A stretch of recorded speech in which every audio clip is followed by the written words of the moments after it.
de la estructura del contrato de seguro y las normas, porque su señoría, la pregunta que usted me ha hecho a mí me deja tranquilo porque usted está analizando la regulación. Y analizar la regulación, usted la va a revisar y va a ver que siempre se refiere al tomador. Vale.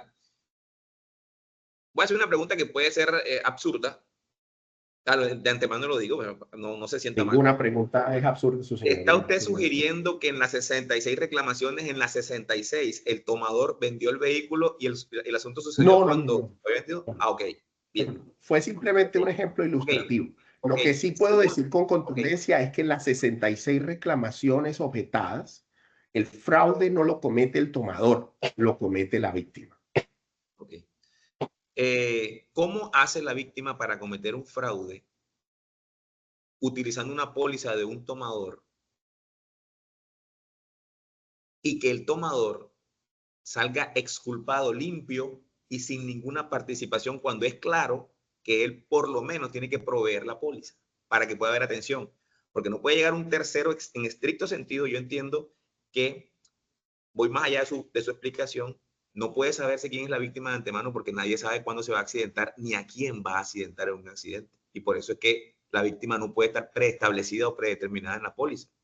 Pero entonces usted está diciendo que la víctima comete fraude a espaldas o sin la aquiescencia o sin el conocimiento del tomador, que en sí mismo no comete fraude. Es lo que usted está tratando de plantear. ¿Cómo comprender eso?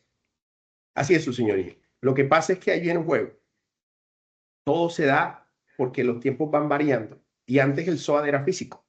Ya el SOAT no es físico, ya el SOAT es digital. Ya el SOAT está escrito en el RUNT. O sea, es decir, yo hoy me para un policía, yo no necesito tener el documento, el policía se mete en el RUNT y ya sabe que tengo póliza. ¿Qué pasa? Y eso está quedando en evidencia hoy día. O sea, son prácticas que han venido evolucionando durante los últimos años por la digitalización. ¿Y qué pasa, su señoría? Cuando un paciente ingresa a la IPS, lo único que necesita es la placa. No necesita la póliza.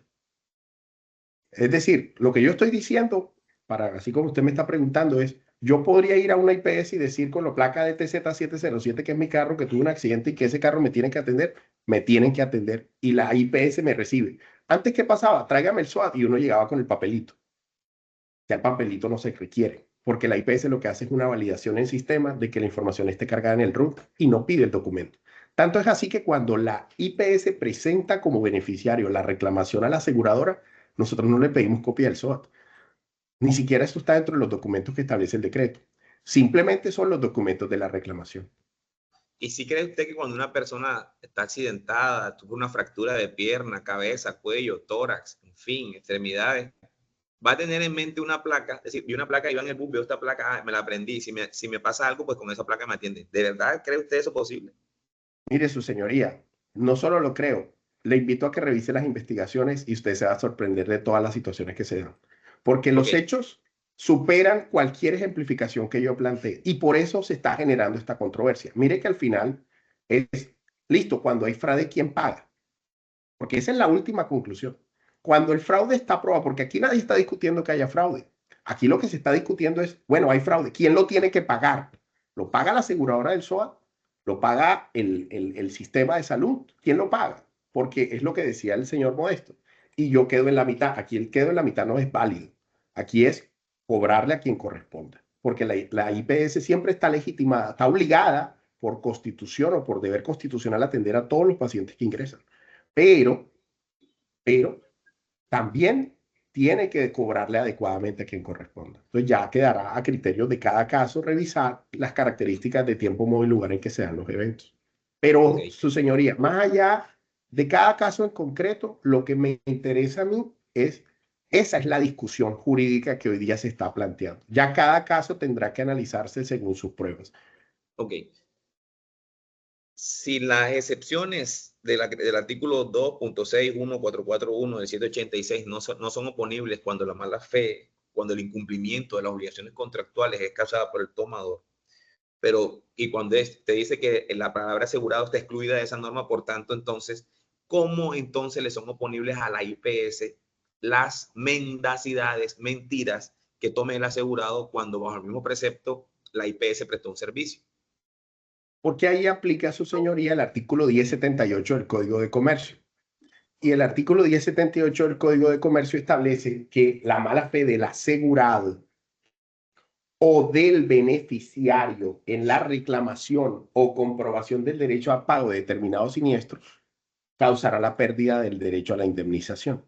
Sí, pero el Entonces, derecho a la el indemnización en este caso, fundamento se da. ojo, perdón, pero el derecho a la indemnización en este caso no es para el asegurado, sino es para la IPS que prestó un servicio. ¿Cómo va a afectar la mala fe? Que le Sí, afecte la mala fe a él, perfecto, pero ¿cómo le pero el afecta a la IPS? derecho del beneficiario se legitima con base en el derecho que tiene el asegurado, porque el interés asegurable no recae en la IPS, recae en el asegurado, que fue el que recibió la prestación en salud. Entonces, esa prestación en salud que recibió el asegurado tiene que acreditarse que se dio en el marco de las reglas regulatorias, que fue, por ejemplo, un accidente de tránsito. Entonces, ahí es donde está la discusión. Y si no fue un accidente de tránsito, ¿qué es lo que se viene discutiendo? Porque lo que se está discutiendo es, no es un accidente de tránsito. Si no es un accidente de tránsito, no lo puede asumir el sistema SOLA, porque el sistema SOAT solo está creado para eventos de atención médica cuando sean accidentes de tránsito. Entonces, el que legitima la reclamación del beneficiario, que es la IPS, no es solamente los documentos que la IPS presenta, es el derecho que legitima la atención en cabeza del asegurado. Ok, la sentencia que usted hace mención hace un gran análisis acerca de la vía judicial y desaprovecha o simplemente creo que la magistrada alcanza a decir que no va a estudiar la opción de cobro que tiene la IPS a través de la ADRES. Lo dice así en uno de los apartes de la sentencia, algo así como, este no es el objeto de esta providencia. Pero sí deja claro cuál es el término de prescripción en este tema, ¿Sí? que es una acción de seguro, independientemente de la vía que se elija, ejecutiva u ordinaria. No estamos hablando aquí de prescripción, pero pregunto. Por decirlo así, caso hipotético, este juzgado se incendia o este proceso termina por desistimiento tácito, por lo que sea. La IPS tiene sus facturas en la mano. Puede ir al ADRES aún pasados 19, 20, 21, 22, 20, pasados 6 años. Pero es que la alternativa, la Corte Constitucional dice ahí, cuando el juez analiza la idoneidad del medio, cuando estamos hablando de tutelas, del medio alternativo que tiene la parte que puede reclamar, hay que analizar su idoneidad. ¿Cuál sería la idoneidad de ese medio hoy? Yo sé que quizás se sale un poco del tema, pero quisiera preguntarle. Válido, mire. Son dos cosas para poder alcanzar la pregunta. La primera, si no es un accidente de tránsito, lo que yo vengo planteando es, usted no puede reclamarle ni a la aseguradora ni al ADRES. Ok. Eso es lo primero. Usted no puede reclamarle ni a la aseguradora ni al ADRES. O sea, porque el ADRES le va a decir lo mismo. Le va a decir, oiga, es que yo solo, este fondo que yo estoy administrando, solo es para accidentes de tránsito o eventos catastróficos. Y lo que y lo que yo logré establecer a través de la aseguradora es que esta persona, no sé, voy a decir algo, ejemplo, su señoría, como ejemplo, esta persona sufrió una fractura jugando un partido de fútbol. Entonces, no es un accidente de tránsito. O sea, ese es el marco de aplicación. Entonces, ahí viene, y para cerrar ese primer punto, la reflexión. ¿La IPS quién le paga? ¿Por qué la IPS tiene que salir perjudicada? Yo comparto la reflexión de las IPS. Yo no pretendo venir aquí a plantear un argumento para perjudicarme. Ahí entonces, ¿quién le paga? El sistema de seguridad social que corresponda. Porque es un evento de origen común, como pasaría normalmente. Ahora, segunda reflexión. Usted decía, ok, pero y entonces yo cuando le cobre al ADRES, ¿cuál es el término prescriptivo o cuál es el término que aplica? Obviamente, su señoría, ya los términos que aplica a la reclamación que se hace al sistema de salud no son los mismos términos prescriptivos que se hacen al sistema SOAT de 2 años, son términos que se amplían un poco más. Entonces, ahí tendría que revisarse jurídicamente, y lo digo con mucho respeto, es un tema de estrategia legal. Es decir, ¿será que si la conclusión del despacho es absolver a la demandada porque es que no le corresponde pagar? Pues obviamente aquí lo que tendríamos que discutir es, ¿será que la estrategia jurídica que utilizó la IPS al momento de demandar fue la correcta o no lo es? Eso ya es un tema que revisará cada abogado. Pero que se prescriba, no se está prescribiendo por algo distinto al trámite normal procesal. Esa es una reflexión simplemente para efectos de dar respuesta al alcance de lo que usted pregunta. Bien, doctor Alexander, le agradezco muchísimo este interrogatorio por la paciencia que ha tenido para escuchar las preguntas. El doctor Cristian le puede hacer preguntas, sigue bajo la gravedad del juramento. Gracias, señor juez. Buenos días de nuevo, doctor Alexander. Doctor Cristian, buenos días. Buenos días, sí, señor. Bueno, voy a hacer unas preguntas teniendo en cuenta algunas de sus respuestas. Usted dentro de las respuestas que le dio al señor juez, habló de la existencia de un fraude y que ese fraude lo hacía la víctima asegurado. Usted lo colocó de esa forma. ¿Quién determinó o qué autoridad determinó que existía un fraude?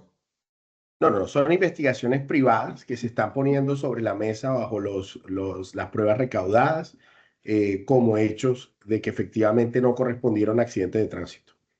Entonces, la expresión fraude se utiliza bajo la premisa de que efectivamente al no ser un accidente de tránsito se quiere intentar hacer pasar como tal para tratar de afectar el SOA. Cuando usted dice que es una empresa privada, ¿a qué se refiere? O sea, ¿es la misma compañía de seguros o la compañía de seguros contrata a una firma que haga esta investigación? Sí, la compañía de seguros contrata a una firma para que haga la investigación, teniendo en cuenta que nosotros como responsables y coadministradores del sistema tenemos que responder por la adecuada administración de recursos. Ok. Cuando ustedes, por medio de esta firma, encuentran que existen estos fraudes, ¿la compañía presenta alguna denuncia penal? No, su señoría. No se acompañan fraudes, no se acompañan denuncias. Depende del caso, pero por regla general no. Ahora, depende del caso, porque sí le puedo decir que han habido casos donde se han presentado denuncias cuando se identifica claramente las circunstancias de, por ejemplo, eventos de concierto para delinquir o digamos que se generan agrupación de situaciones fácticas en particular, sí se denuncia, pero la regla general es que depende del caso. Vale, perfecto. Entonces soy más específico. Dentro de las 61, 65 reclamaciones que presentamos nosotros en esta demanda, ¿la compañía de seguros presentó alguna denuncia? No se presentó denuncia y pues como lo mencionaba yo ahorita en la explicación a las preguntas de su señoría, como estamos en la jurisdicción civil, aquí lo que se está planteando jurídicamente es acogernos a este artículo que es el artículo 1078 y la norma lo que habla es acreditar la mala fe del asegurado. En el caso de la acreditación de la mala fe, no necesariamente tiene que haber la prueba fehaciente de acreditación de un delito o la acreditación de iniciar acciones penales, sino simplemente la evidencia clara desde el punto de vista de la óptica del derecho civil de una intención de actuar de mala fe. Okay. Cuando usted nos habla en la respuesta de que son unas investigaciones que determinan que existe fraude o que por medio de ellas también presentan ustedes la objeción, ¿esas investigaciones fueron aportadas en este proceso? Sí, señor. Sí, señor. Sí fueron aportadas. ¿En qué momento fueron aportadas? Se fueron aportadas al momento de la contestación de la demanda y lo que entiendo, y pues si me equivoco, pero me corrijan, es que teniendo en cuenta que el despacho al parecer tuvo un inconveniente con la información, después hubo un requerimiento y se aportó adicionalmente la documentación que se aportó junto con la contestación. Perfecto.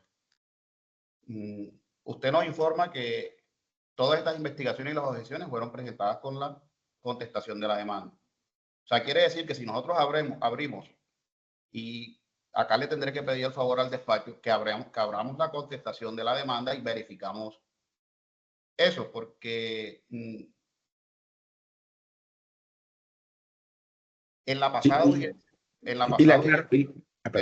doctor, le termino, por favor.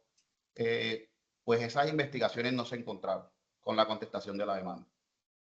Entonces, señor juez, si usted nos ayuda, podemos abrir la contestación de la demanda y entramos y verificamos que... Yo decreté de oficio una prueba para obtener las reclamaciones porque en la demanda o en la contestación de la demanda había un link, había un enlace. Ese enlace seguramente estuvo vigente durante un tiempo. La jueza anterior que me precedió seguro lo vio. Me indagué en el despacho, parece que sí, ella descargó las reclamaciones, las leyó, las revisó, pero cuando llego al despacho, quiero revisar ese mismo enlace, donde es un repositorio de un OneDrive de la empresa OMP, y ese link ya no servía. Entonces, que en la audiencia anterior consideré que no era dable de dar el que tiene el control y el manejo de un expediente judicial es un juzgado. Puede que yo